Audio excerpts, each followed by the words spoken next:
Уважаемые дамы и господа, уважаемые представители средств массовой информации, я хотел бы... Dear ladies and gentlemen, dear representatives of mass media, I would like, first of all, to thank the leadership of European Union for fruitful work within the framework of the so-called Jubilee Summit, 25th Summit Russia-European Union. The meeting was the first after signing of Lisbon Treaty about reformation of European Union.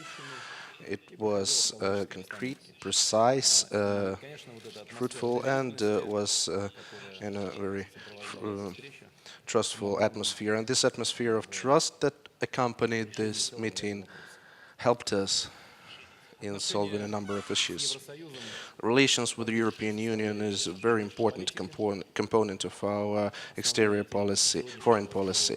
The main topic of our today's discussion was strengthening of long-term strategic partnership within the framework of implementation of 4 general spaces: economical one, home security, legislation, foreign security, science and education. But besides these 4 spaces in Stockholm, we agreed on modernization, and initiative of partnership for modernization was formulated. Today, on this topic, we agreed on our common agreement. Our target is to develop high-tech innovations, etc. This very important spheres, this, and also a number of other development directions and new researches in high-tech production, issues of energy efficiency, green growth, issues related to technical regulations. All these issues will be open to move forward together as a result of the decisions and discussions that we already had. We also think that very important that today's agreement about protection of secret information between Russia and the European Union that will be good for close collaboration in the field of foreign security, exterior security. We have a very successful experience of such cooperation. It relates on exterior track in Africa, in Chad, in Central African Republic, in Aden Bay, near the shores of Somalia, where today, together with our European partners, we perform patrolling in order to fight piracy. We were speaking, of course, about such important issue as energy security and energy efficiency. Here we have good results. Maybe we'll discuss it during our press conference. We consequently progress in diversification of routing of oil and gas supply. We're performing large joint projects like Nord Stream, and we hope the South Stream will have status of trans-European energy network. And together, we make some insurance mechanisms in order to protect the legal interests of all countries, countries who produce energy, transit countries, and the consumers. Nobody has to suffer, but everybody has to have equal protection. In this context, we were speaking about the necessity to create new normative basis or amelioration of the old one, the development of it. We also exchanged our ideas about such a topic as climate change. It's quite a complicated issue, but we're ready to move forward, and we hope that in the end we will come to universal, legally binding agreement on this issue. One more important topic we were discussing today is facilitation of business and vacation trips of our citizens. We developed our legislation in order to facilitate the situation for those who arrive from European Union and other countries to easier get permission, work permits. I signed a law about the change in status of foreign citizens. We will go on and working in this direction, but we have to move forward to visa-free regime. But we don't have to make it too political, and not to make it too. We have to face the truth. We have to consider the readiness of the European Union to this problem. I would like to say one thing. Our country is ready to solve this question. It's easier for us, of course. We're a single country. European Union has 27 countries. But in order for the work to be more active, we transfer to our partners our project of agreement to create a visa-free regime for the citizens of European Union. I hope that our European partners will examine it and we will go forward. In any case, this step would consolidate the strategic partnership between Russia and the European Union. But the point is not in partnership. It would make lives of millions of people easier. Those who live in the territory of European Union, those who live in the territory of Russian Federation. Very topical issue is overcoming of crisis. We discussed it with our partners. We discussed the difficulties that Europe faced, and we discussed that rapid and reasonable steps that were taken by our partners in order to overcome the consequences of crisis and to solve those complicated issues that appeared in various countries of European Union. We will continue our discussions of these topics in G20 framework in Toronto. We discussed the parameters of collaboration and the decisions that were previously taken, where we succeeded, where we did not. We have a common viewing of future, of what we should do next, and every G20 meeting should end by some decisions that would be followed by other countries. We don't need declarations. We have graduate work in order to reform international financial system. Nobody is expecting that we will do it immediately, but we have to move forward and to perform the decisions that were taken previously. Naturally, we will discuss international issues during the working breakfast. We were discussing peace process in the Middle East.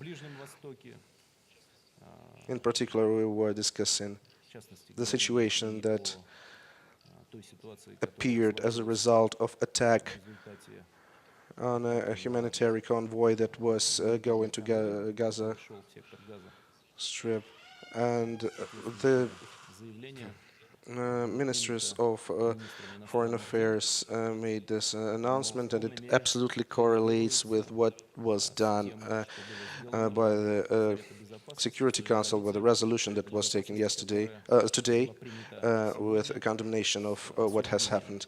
We have to make a very precise investigation, but in any case, death of human casualties is impossible to change, and it is not possible to motivate. We discussed Iran nuclear program, the situation in Afghanistan and Pakistan, correspondingly, the issues related to Cyprus regulation, a situation in a number of European regions, and naturally, we could not ignore the issues of European Security Treaty with legally bound principles. This dialogue is quite a long one, and we are ready to go on cooperating with the European Union in order to solve these issues, these questions. We don't think that all the approaches correspond, but we think that our position, in some cases, our positions are different, but on the other hand, it helps. It allows us to find possibilities to find compromise and to solve the issues where our approaches are close and equal. In conclusion of my opening remarks, I would like to reiterate that I believe The summit was held in a very friendly, business-like atmosphere. It's the first time we gathered together in this composition. I would like to take this opportunity to welcome once again President Van Rompuy as head of the European Union and our traditional partner, President Barroso. We know how to work together. We've established good business relations, and I hope that practical outcomes of our work will serve to strengthen strategic partnership between Russia and the European Union. And in conclusion, I would like to sincerely thank all the citizens of Rostov-on-Don, the city that hosted that summit, which made sure the weather was wonderful, the nature was beautiful. Yesterday we had a chance to enjoy the picturesque local scenery. All of that contributed to the friendly atmosphere the summit was characterized by. Thank you very much for having us here in Rostov-on-Don. Mr. President, ladies and gentlemen, good afternoon. Dobry dzień. I would like to thank you, Mr. President, for hosting this summit in the historical city of Rostov-on-Don today in this beautiful spring afternoon. We have had an excellent summit with open, friendly, and fruitful discussions. Before I make some comments, I would like, as a Belgian, not in the first place as a European, like to congratulate the President with the victory of Denis Kosbukin on the world-famous Queen Elizabeth contest for piano in Brussels last Saturday. Thank you very much. It shows the close cultural links inside Europe between Russia and the countries of the European Union. I would like to make the following points. First, this summit has been held in a defining time both for the European Union and for Russia. In the Union, we have the new treaty and new institutional actors. Lady Ashton and myself are the products of the Treaty of Lisbon, the child of the Treaty of Lisbon. We are maneuvering in the Union our way through the economic and financial crisis with the aim of coming out stronger than before. Our response to the recent public debt crisis has shown the world that the European Union is capable of acting decisively, and we will continue to do so. The Union has to work hard on financial consolidation and competitiveness and on strengthening our economic structures and growth in the framework of the EU 2020 economic strategy. This is vital for our position on the world stage. Russia is also at crossroads. President Medvedev's ambition to base Russia's modernization in the 21st century on democratic values by building a modern, diversified and dynamic economy and by encouraging the active involvement of civil society is a significant development for Russia. We want to be Russia's partner in modernization. This is why I am glad that we are launching the Partnership for Modernization and that we have agreed on its scope and priorities. I believe this will promote reform and give renewed momentum to our relationship, develop our cooperation on trade, economy and energy security. It will also contribute to the global economic recovery. However, for the partnership to bear fruit, the Russian modernization needs to become a reality, and it needs to follow a certain path and to avoid protectionism. In the light of this, I welcome the renewed momentum in Russia to join the World Trade Organization. In this context, we also talked about the long-term goal of visa-free travel. In my view, contacts between Russian and European business, students, professors, and others would enormously strengthen the forces of modernization. We therefore remain committed to making concrete progress as soon as possible on the ground. Second, on the G20 summit in Toronto, I'm happy to see that there is a broad consensus with Russia on a lot of issues. However, as regards the reform of the financial system in particular, This is a top priority for the EU, and we as the EU expect the summit in Toronto to discuss ways to reduce systemic risk and to agree on the principle that the financial institutions should contribute to the costs of any future financial crisis. In Toronto, we have to achieve concrete results, as the President said. We need the same stepwise approach in the climate conference in Cancun in December. My third remark. We have also signed an agreement on protection of classified information, which represents a significant step forward in our relations. This will facilitate cooperation in a wide range of areas, including crisis management and justice and home affairs.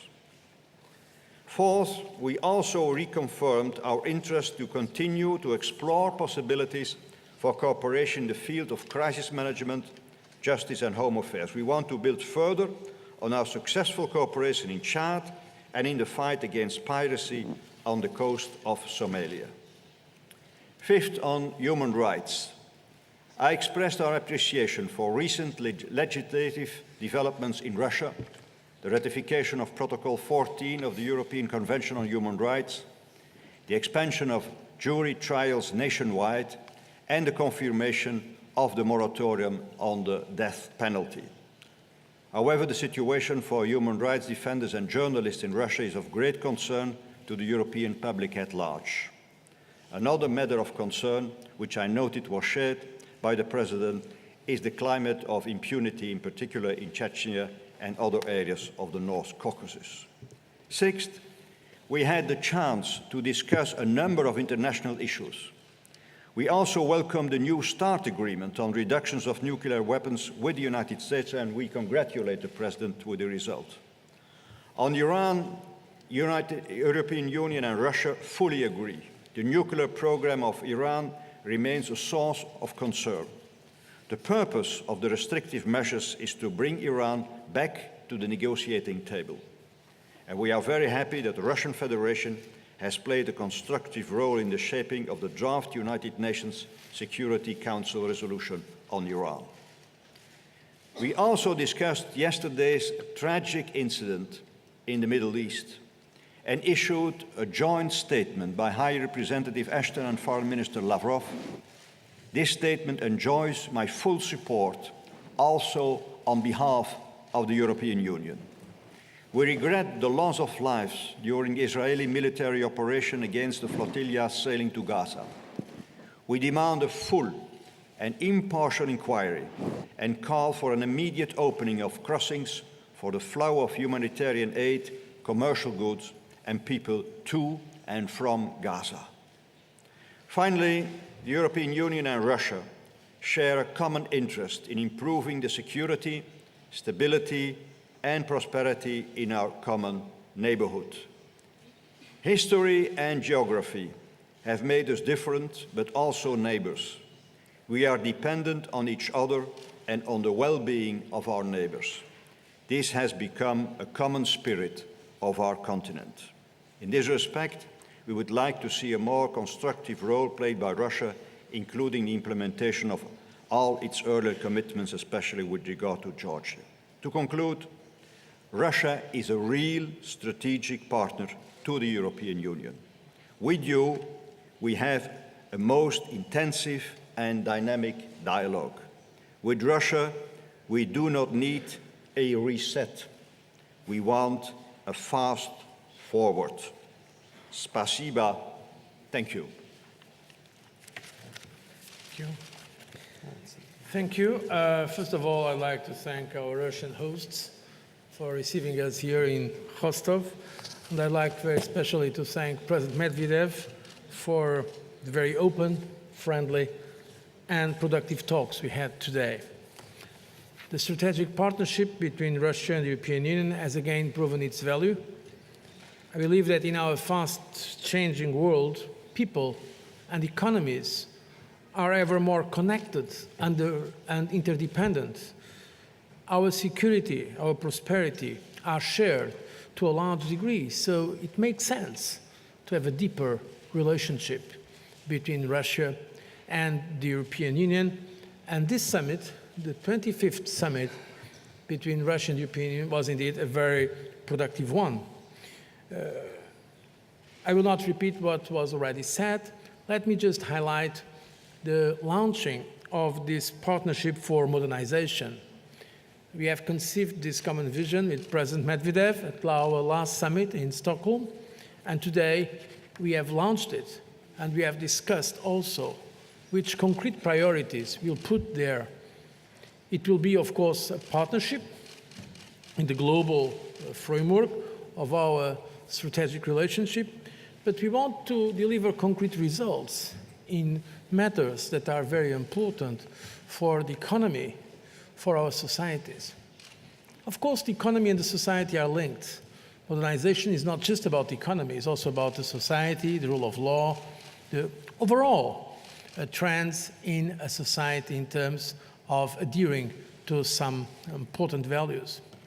But it is also about the economy. It's about regulatory convergence, setting some common standards so that we make life easier for business and for consumers, cooperating in some fields. We have discussed about the cooperation in terms of energy, energy security, energy efficiency. This is a very important point of common European and Russian interest.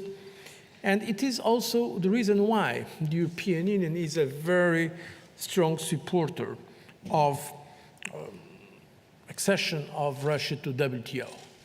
We believe it is very important to Russia, but also very important to WTO and to the global community to have a country, one of the most important economies in the world, member of the WTO.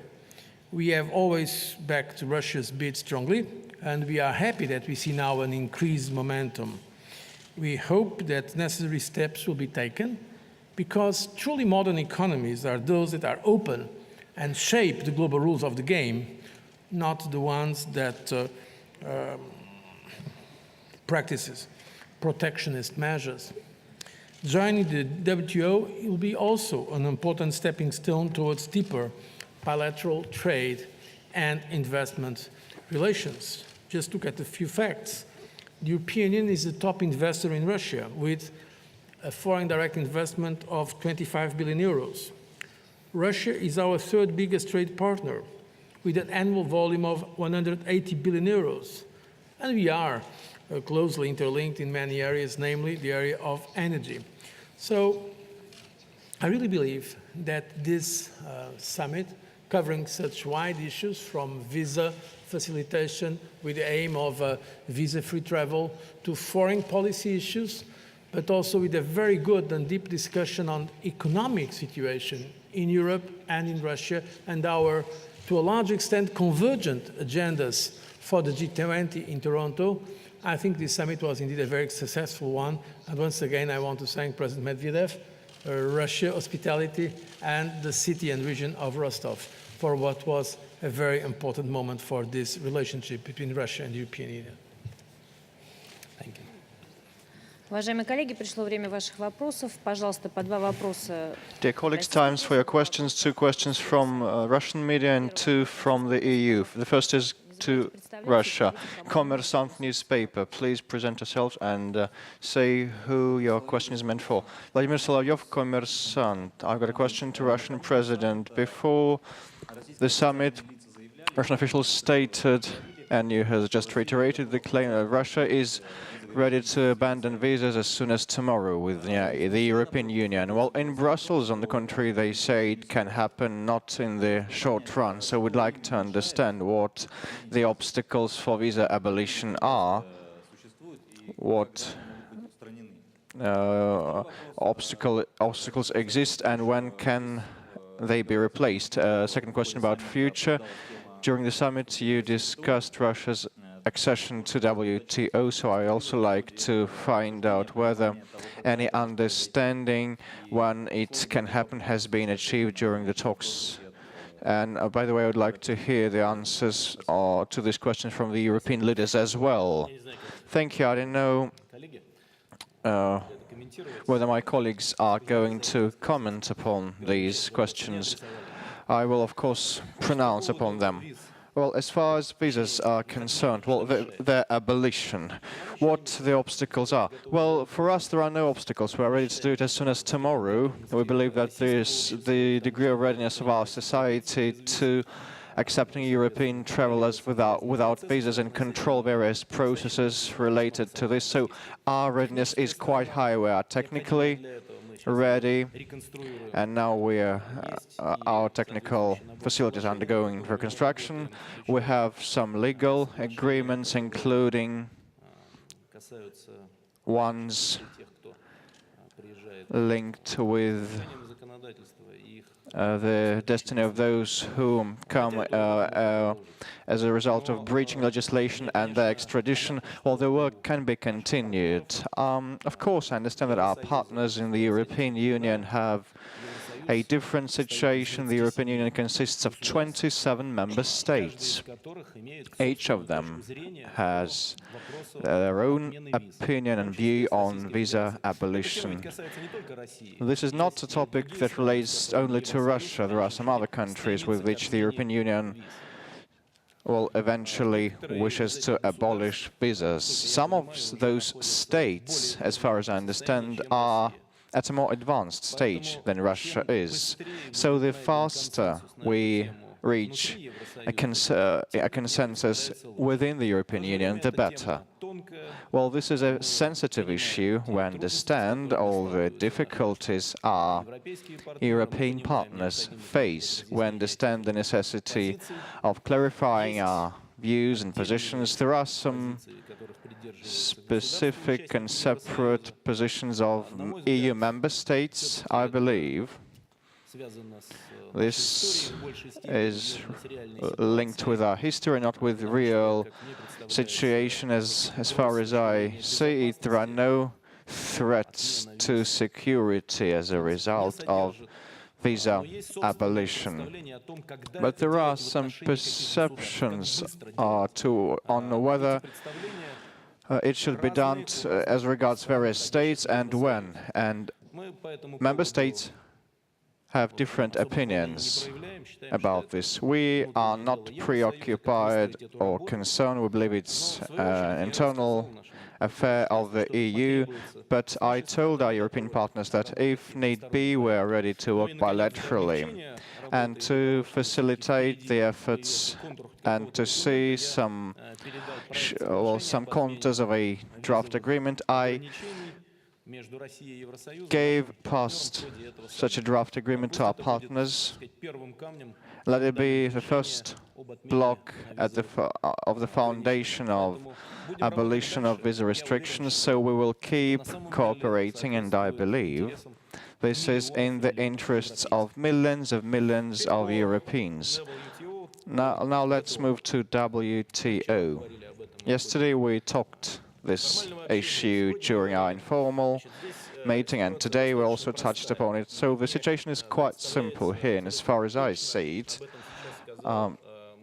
my colleague Mr. Barroso put it quite crystal clear. He said Russia needs WTO, and WTO also needs Russia, as the problems our partners in Europe face, and some rough edges, some difficulties and some claims to Russia in terms of protectionist measures.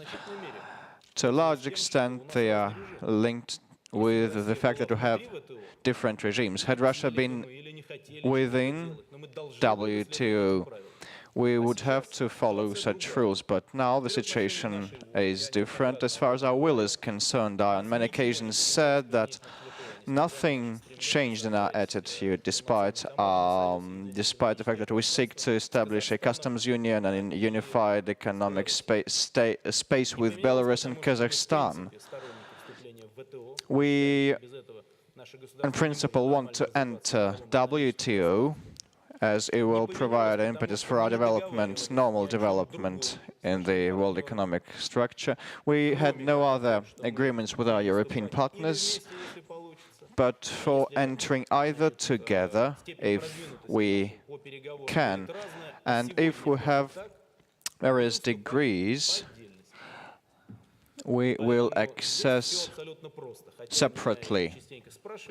Although I am often asked such questions, I say nothing has changed. And the last thing, who is to decide today? Well, I believe that these are those states who have to present their final coordinated positions. Yesterday we talked on what can be done. We are in complicated talks with our American partners, but I believe that everyone, including Americans, should believe that our membership in WTO is not a carrot for good behavior. It's a necessity which will integrate Russia into international economic processes. I will not name countries that enter WTO and in terms of their involvement are or lag behind Russia scores of years, dozens of years. Let me say one thing. It's quite strange that in G20 Russia is the only country which is not a member of WTO. Well, who benefits, who loses?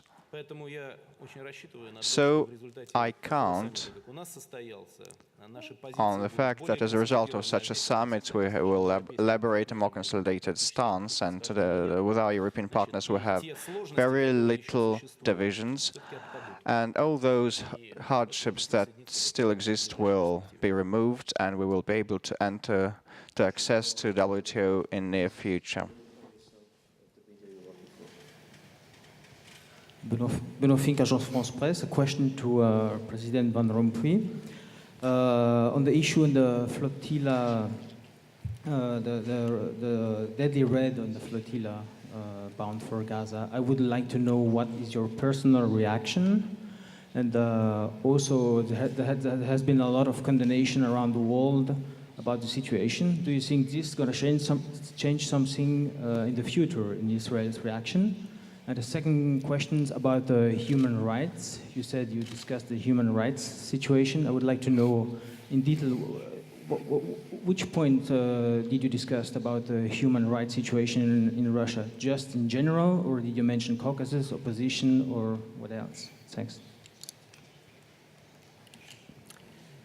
First, on the Middle East, I would like to express again my shock and grave concern by the tragic events that took place yesterday with the so-called Freedom Flotilla sailing to Gaza. The loss of life is inexplicable. I would like to extend my sincere condolences to the families of the victims. Today, we have a joint statement by High Representative Ashton and Foreign Minister Lavrov.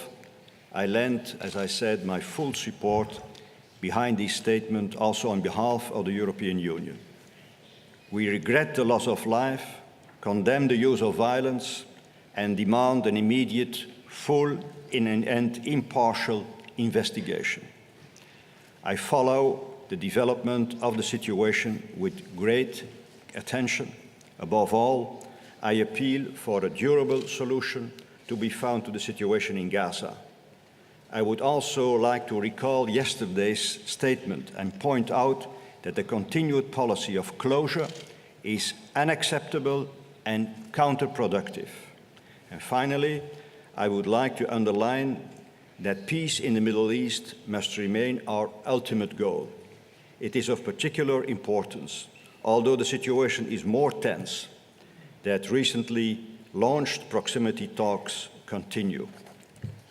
On human rights, I have nothing to add on what I just said in my introductory remarks. I made the same remarks in the positive sense with positive evolutions, and in the negative sense, I made the same remarks inside the meeting as in this press conference. I have nothing to add. The second question on the European Union side goes to Deutsche Welle. Alexander van Nannen, please say who your question is addressed to.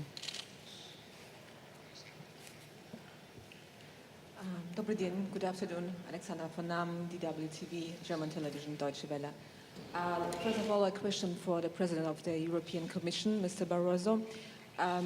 Yesterday you talked about the euro crisis and possible steps for stricter financial market regulation ahead of the G20 summit. Have you managed to develop a common, joint strategy with regard to that G20 summit? And in addition, a question for President Medvedev. What can Russia do to help to stabilize the international financial system? Yesterday evening, in fact, we had a very informal and open discussion about the economic situation in Europe. And I'd like to highlight this point. I think it's important the summits between the European Union and Russia are important because of the results, because of the documents that we signed. But I think it is also important between leaders to discuss very frankly, completely open, what are the problems that we have. And it was in that spirit that we made an analysis of the difficulties in the euro area, the debt crisis in the euro area. President Medvedev also informed the way the Russian Federation was following this situation. In fact, the confidence of Russia in the future of the euro, we have no doubts about the future of the euro. The euro is one of the most stable currencies in the world. In fact, it's the second currency today in the world. And the European leaders stated in an unequivocal manner their full commitment to do whatever it is necessary to guarantee the stability of the euro. And that has been achieved, in fact. And so we have discussed these matters in a very deep and open way. And one of the points we have discussed was precisely what can we do together in global terms to increase growth. The potential of growth was very much affected by the financial crisis that started some time ago. Part of the problems we are having now in the euro area, some are structural, but part at least was aggravated by the financial crisis and by what was the need to respond to that financial crisis. So it is important that we come back to growth and sustainable growth globally. And this should be the main task of the G20 process. The G20 process was launched after that financial crisis at heads of state and heads of government level. And we have decided at that time, it was in Washington, then in London and Pittsburgh, to come with some new methods of regulation and supervision to avoid a repetition of that kind of financial crisis, but also to foster growth in a sustainable manner. And I'm pleased to say that the European Union and Russia work very closely together in G20 issues. In fact, our Sherpas are cooperating very closely. And broadly speaking, I can say there is convergence of views about the need to increase in a reasonable manner financial regulation and supervision, to define a level playing field, to fight protectionism, and also to address the problems of imbalances globally, and also the need to, taking in consideration different situations, of course, to prepare the exit of the crisis. And this was what we have discussed yesterday. We have given some information about some measures we are taking in the European Union and in the euro area more specifically, and also about our commitment to the G20 process. We would like to keep the momentum. We would not like to see now things to, let's say, come back to business as usual. No, we believe we should complete the work started in terms of financial regulation and financial supervision. We are pragmatic. We understand very well that it's not going to be, the end of all our tasks now in Toronto, but we'd like to see some real progress in Toronto and then in Seoul during this year. And we have reaffirmed our full commitment, not only to our full commitment to the G20 process, but the understanding of working together, Russia and the European Union, in that framework as well. Я теперь продолжу то, что было сказано в отношении. Let me pursue what was said with respect to what Russia could do for stabilization of world financial system and overall global market stabilization. The efforts of one country cannot bring about any results. And we ascertained this facing the crisis in 2008, when individual countries, including the United States, tried to resolve the problem for everyone. And the need emerged to establish the G20. We met in London, Pittsburgh, and now we are going to meet in Canada, Toronto. So what can we do for stabilization? We can work together, pursue the momentum, work laboriously on practical issues, without going into hysteria about the problems that arise in several parts of the world, including Europe. Instead, we must help our partners to avoid sharp statements and thus disbalance their own economy and the economy of their neighbors.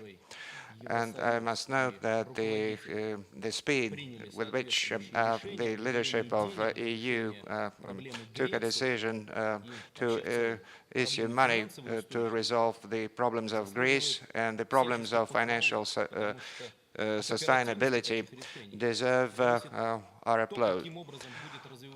Because of the speed of these measures depends the rate at which we can remove the problem at its inception, rather than trying to stop it and prevent it within the decades. The speed at which it was done, this simultaneous movement shows the potential and capabilities of the institutions that were established after the signing of the Lisbon Treaty. This also benefits Russia, albeit we do not participate in the EU, but we depend much on what is developing around the basic reserve currencies. We are following closely the evolution of dollar as well as euro. About 40% of Russian reserves are stocked in euros, and this is quite an amount. So we believe that under the circumstances, we must help our partners develop a joint strategy of coming out of crisis, and must also depend on current issues such as audit and rating agencies and final establishment of quotas and allowances in the international financial institutions, the World Bank and the IMF, and the co-financing of joint economic programs. Russia and the European Union participate in the IMF programs and by obligations and drawing rights for considerable amounts of money. So if we treat our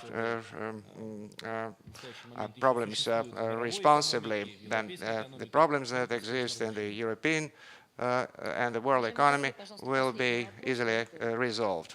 Dear colleagues, the last question, please. Gazeta.ru. I have a question to President of Russia and President of the EU. During last summit in Stockholm, you stated that Partnership for Modernization is going to be established. Later, you spoke about a program and about signing a memorandum. And today, there's a joint statement issued saying that there must be a joint plan of action prepared. So what this Partnership for Modernization is? What specific traits does it have, and when will they be felt and tangible?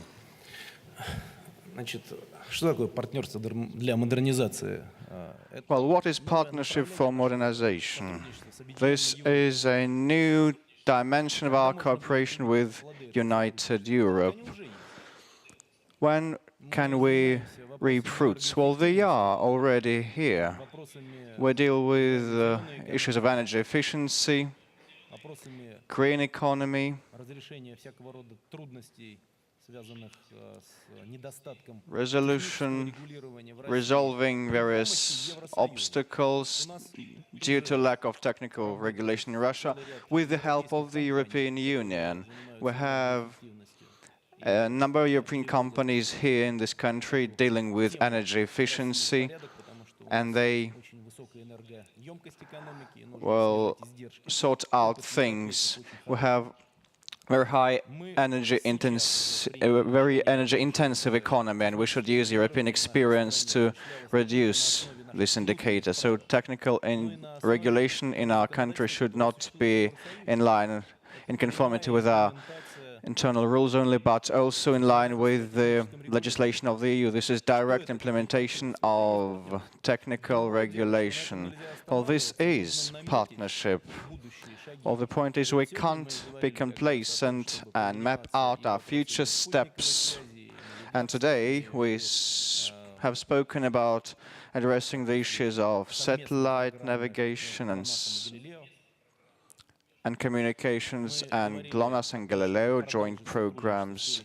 We also touched upon continuing cooperation in technical regulation, which is of importance for us, and energy efficiency that I have already mentioned was on the table, and a number of other proposals that were started in Stockholm. And now there is a special statement, and we do need a plan, but the main traits and the main elements of our future work are clear, and we have already started dealing with them. And the main thing is that we should have some coordinated scenario. Our partners believe that other dimensions could be included. Well, we'll see.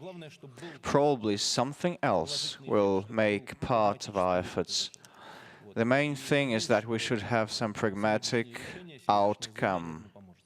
So I believe and I hope that today's statement will be of avail. And it's doubtless that it's very topical for Russia. And yesterday, President said that the European Union too needs modernization, well, in some other terms, but all of us should address the issue of modernization, which is instrumental to everyone, to all the participants of the dialogue. Colleagues believe I have exhausted the topic. Yes.